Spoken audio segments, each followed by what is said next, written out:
সম্প্রতি দক্ষিণ কোরিয়ায় সামরিক আইন জারির জন্য জনগণের কাছে ক্ষমা চেয়েছেন দেশটির প্রেসিডেন্ট ইয়ন সুক ইয়ল। তিনি বলেছেন, সম্প্রতি যা ঘটে গেল সেজন্য আমি খুবই দুঃখিত এবং সবার কাছে অন্তর থেকে ক্ষমা চাইছি। প্রেসিডেন্ট ইয়ন সুক ইয়ল আরও বলেন, রাজনৈতিক পরিস্থিতি স্থিতিশীল করার জন্য আমার দল যে সিদ্ধান্ত নেবে আমি তা বিনা আপত্তিতে মেনে নেব। আমি আর এই পদে থাকবো কিনা সে ব্যাপারেও দলের সিদ্ধান্তই চূড়ান্ত থাকবে। তার ভাষণ শেষ হওয়ার পরপরই ক্ষমতাসীন দল পিপিপির শীর্ষ নেতা হান জং-হুন সাংবাদিকদের জানান, এই ইস্যুতে দল কোনোভাবেই ছাড় দেওয়ার পক্ষপাতী নয়। প্রেসিডেন্ট সুকিওল তার পদে থাকায় এবং দায়িত্ব পালনের যোগ্যতা হারিয়েছেন, তাকে পদত্যাগ করতেই হবে।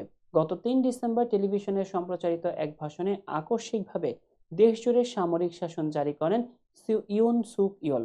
ভাষণে তিনি বলেছিলেন, পারমাণবিক শক্তিধর উত্তর কোরিয়া ও তাদের সমর্থক শক্তিগুলোর হাত থেকে দক্ষিণ কোরিয়ার সার্বভৌমত্ব এবং সংবিধানকে রক্ষা করতে সামরিক আইন প্রয়োজন।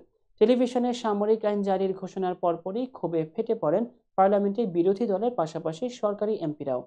কারণ সামরিক আইন জারি হলে পার্লামেন্ট এবং রাজনৈতিক দলগুলোর কার্যক্রম নিষিদ্ধ করা হবে এবং গণমাধ্যম ও প্রকাশকদের সামরিক আইন কমান্ডের নিয়ন্ত্রণে থাকতে হবে।